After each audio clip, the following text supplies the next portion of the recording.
ওকে, এটা অলরেডি একটা খুব পুরাতন একটা নিউজ, হয়তো তোমাদেরকে ওইভাবে পাবলিকলি প্রকাশ করা হয় না। সেটা হচ্ছে তোমরা চাইলে আমার কমিউনিটি পোস্টের মধ্যে তোমরা পোস্ট করতে পারবা।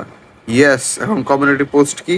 এই যে তোমরা দেখো না, মাঝে মাঝে আমি কিছু স্টেটাস শেয়ার করি বা কিছু ভোট নেই বা পোল নেই বা অ্যানাউন্সমেন্ট দিই যে কালকে আমি লাইভে আসবো, এরকম কিছু, এগুলোকে কমিউনিটি পোস্ট বলে। এবং এটাতে তোমরা পোস্ট করতে পারবা। 1.1 না, মানে 2.6K মতো সাবস্ক্রাইবার আছে। এরা মাঝখানে তুমি যদি উল্টাপাল্টা ভিডিও শেয়ার দাও, ওইগুলো অ্যাকসেপ্ট হবে না।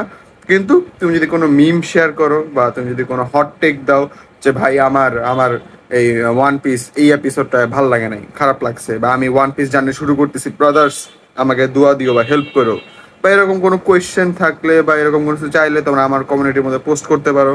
আমার কমিউনিটি বেশ বড় একটা কমিউনিটি, 2.6K কমিউনিটি, এতজন সাবস্ক্রাইবার আছে। কেউ না কেউ অথবা আমি নিজেও তোমাদেরকে হেল্প করতে পারি কিছু না কিছু বিষয়ে। পোস্ট করা খুবই সহজ। তোমরা যাবা আমার চ্যানেলের মধ্যে গিয়ে দেখবা ভিজিট কমিউনিটি একটা অপশন পাবা। ভিজিট কমিউনিটিতে তোমরা গিয়ে তোমরা ওখানে যে কোনো কিছু পোস্ট করতে পারবা। লিঙ্কস আমি বলবো তোমরা দিও না। তোমরা চাইলে একটা স্ক্রিনশট, বা তোমরা যদি মনে করো তোমরা নারুটো দেখতে চাও, নারুটো কই কই থেকে দেখবে তো ডাইরেক্ট বলা যাবে না, বাট কারণ অনেক রিজনস আছে। বাট তোমরা বুঝতে পারতেছো, তোমরা পোস্ট করতে পারবা। এবং তোমরা যারা মিমস বা যেটাই শেয়ার করো না কেন, তোমরা যদি কেউ মিম শেয়ার করো তাহলে হ্যাশট্যাগ মিমস দিবা। তোমরা যদি কেউ হটটেক্স শেয়ার করো, হ্যাশট্যাগ হটটেক্স দিবা।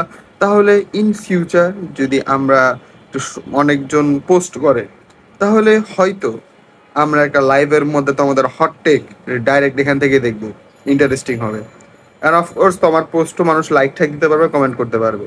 তো তোমরা যারা যারা একটু কোয়েশ্চেন দিতে চাও বা হটটেক দিতে চাও, সঙ্গে সঙ্গে কমিউনিটি পোস্টে যায় কমিউনিটি পোস্ট করতে পারো। See you there.